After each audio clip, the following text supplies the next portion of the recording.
पिछली वीडियो में हमने बात की थी मस्कुलर डिस्ट्रॉफी की तशखीस के ऊपर। आज की वीडियो में मैं आपको बताऊंगी इसके ऊपर 3 मैनेजमेंट्स। एक एजुकेशनल मैनेजमेंट कैसे की जाए, एक इसकी हेल्थ की मैनेजमेंट हमने कैसे करनी है, और तीसरी मैनेजमेंट इसकी मोबिलिटी। क्योंकि इन बच्चों को आहिस्ता आहिस्ता ये बच्चे, जैसे मैंने लास्ट वीडियो में भी आपको बताया कि इनके जो मसल्स हैं वो इतने वीक होते जाते हैं कि वो व्हील चेयर उन्हें यूज़ करनी पड़ती है। तो इसका हमें बहुत ज़्यादा ख्याल रखना चाहिए कि इनकी मोबिलिटी के ऊपर भी कैसे काम किया जाता है। तो सबसे पहले मेरे ख्याल में मोबिलिटी पे बात करती हूँ, क्योंकि मेरे पास जो बहुत ज़्यादा पेशेंट्स भी आते हैं और उनके सवाल भी आते हैं वो इनकी मोबिलिटी मैनेजमेंट पे होते हैं। क्योंकि इसकी जो दवाई है या उसका इलाज जो मेडिसिन के थ्रू है वो तो चंद स्टेरॉइड्स हैं जो कि बस उसको थोड़ी सी उसकी आप ये कह लीजिए कि जो उसके अंदर बीमारी की ज़्यादा शिद्दत होती है उसको कम करने के लिए होते हैं। ज़्यादातर तो हमने इसकी मैनेजमेंट ही करनी है। अच्छा, अब इसकी मोबिलिटी मैनेजमेंट के लिए आपको ये बात ख्याल रखनी है कि आपने इनसे कम फ़िज़िकल एक्टिविटी में एंगेज करना है।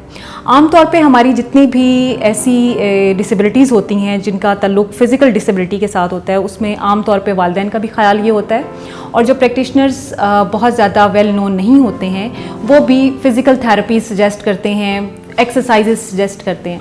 अच्छा, इसके लिए आपको बहुत ख्याल ये रखना है कि आपने वो वाली एक्सरसाइजेस करवानी है, वो वाली एक्टिविटीज़ करवानी है जो कि बाकायदा तौर पे आपने किसी फिजियोथेरेपिस्ट से या कंसल्टेंट से कंसल्ट की है। अगर आप वो एक्सरसाइजेस करवाएंगे जिससे बच्चा थके या उसको थोड़ी मुशक्क़त करनी पड़े तो वो इसके लिए नुकसानदेह है और इससे जो है उसको बहुत ज़्यादा मसला होगा। तो आपने इनकी मोबिलिटी का भी ख्याल रखना है। आपने इनको ऐसी जगहों पे नहीं लेके जाना जहाँ इनको बहुत ज़्यादा चलना पड़े, ऐसे प्लेग्राउंड्स में नहीं लेके जाना, आपने इनको ऐसी गेम्स में इन्वॉल्व नहीं करना है।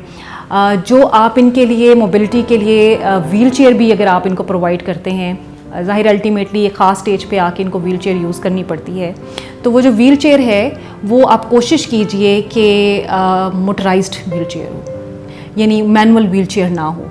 क्योंकि मैनुअल व्हील चेयर में क्या होता है, बच्चे को जब इस तरह से मूव करके उसको चलाना पड़ता है तो उसके जो मसल्स हैं उसकी स्ट्रेंथ उसके अंदर लग रही होती है, और वो डेफिनेटली जितना अपने इन मसल्स को यूज़ करेगा उसकी स्ट्रेंथ उतनी वीक होगी। तो इसलिए इस बात का बहुत ख्याल रखना है कि जो व्हील चेयर है, अगर आप नहीं भी अफोर्ड कर सकते हैं मोटराइज्ड व्हील चेयर्स, वैसे तो आजकल मार्केट में बहुत ज़्यादा मौजूद हैं और कुछ अच्छे जो हैं डीलर्स भी हैं जो कि इसको प्रोवाइड कर रहे हैं कम रेट्स के ऊपर। लेकिन अगर आप मैनुअल ही यूज़ करते हैं तो फिर इस चीज़ का एहतियात कीजिए कि कोई साथ में हेल्पर हो जो कि इनकी व्हील चेयर को मूव कर सके, और अगर ज़्यादा फासला तय करना है तो उसको यूज़ कर सके। दूसरा, कोई भी ऐसी जगह पे मोबिलिटी अगर व्हील चेयर के अलावा भी है तो वो इनको भी आपने समझाना है। जो आप खुद अगर असिस्ट कर रहे हैं तो वो भी ये ख्याल रखें कि इनको बहुत ज़्यादा वज़न दे के अपनी बाजुओं के ऊपर या टांगों के ऊपर या जिस्म के किसी भी पार्ट के ऊपर बहुत ज़्यादा वेट दे के इनको मूवमेंट नहीं करनी है। अच्छा, हम इनकी एजुकेशन के ऊपर बात करें अगर, तो जो एजुकेशन है उसके लिए आपने इनको बर्डनाइज नहीं करना, आपने इनको प्रेशराइज नहीं करना है, आपने इनको ऐसी कोई एजुकेशनल की तरफ नहीं लेके जाना जो कि इनके लिए ओवर स्ट्रेस का बायस हो।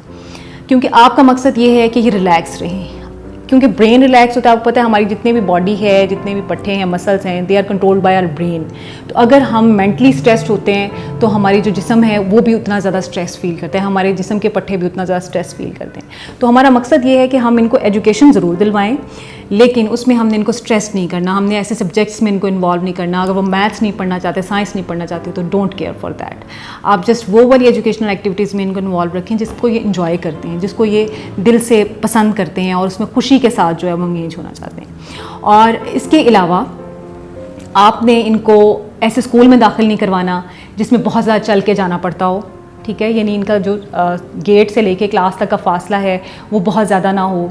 कैफेटेरिया वगैरह का फासला देख लीजिए, यानी आप देखिए कि वो स्कूल घर के पास है, इनको चल के जाना पड़े। स्कूल के अंदर की जो मूवमेंट है वो बहुत रिलैक्स होनी चाहिए ताकि इनकी जो मोबिलिटी के और इनके जो एजुकेशनल के मामलात हैं वो चलते रहें। फिर इनको बहुत ज़्यादा आपने लिखने पे अगर इनको मसला होता है तो आप कोशिश करें मोबाइल एक्टिविटीज़ और ये सब चीज़ें आ सकें।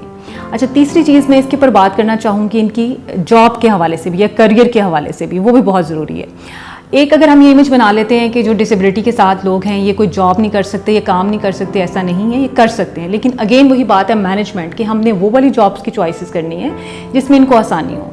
फॉर एग्जांपल इनके लिए ऑन डेस्क जॉब्स जो हैं वो बहुत बेस्ट जॉब्स हैं, और चूँकि इंटेलेक्चुअली दे आर फाइन, कोई ऐसा मसला नहीं होता, तो they can learn so many skills जो कि कंप्यूटर से रिलेटेड हैं। ऑनलाइन जॉब्स जो हैं, फ्रीलांसिंग की जॉब्स जो हैं, वो ये कर सकते हैं। और मैं पेरेंट्स को भी यही सजेस्ट करूँगी अर्ली एजेस में ही जो है आप बच्चों को का रुझान जो वो इस तरफ ले चलें और इनको टाइपिंग या कंपोजिंग इस तरह की चीज़ों की तरफ लेके आएँ, ताकि ये वो स्किल्स भी सीखें साथ साथ और बर्डनाइज भी ना हो, और फ्यूचर में जो है ये इंडिपेंडेंट भी अपनी लाइफ गुजार सकें और खुशी के साथ गुजार सकें। तो एंड पे मेरा यही मैसेज है कि आपने इनको किसी भी तरह से स्ट्रेस नहीं रखना, ना इनके ब्रेन को स्ट्रेस करना है। कोई ऐसा जॉब, कोई ऐसी एजुकेशनल एक्टिविटी, कोई ऐसी फिज़िकल एक्टिविटी जिससे इनको मुशक्क़त करनी पड़े, हार्डशिप में आना पड़े, उसे अवॉइड करना है। तो मैं उम्मीद करती हूँ कि आज की जो वीडियो है उससे आपने कुछ फ़ायदा हासिल किया होगा। अगर इसके अलावा भी आपके कुछ सवालात हैं, ख़ास तौर पे कैरियर मैनेजमेंट के हवाले से, एजुकेशन के हवाले से, तो you can contact any time and we can facilitate you in that. Thank you very much.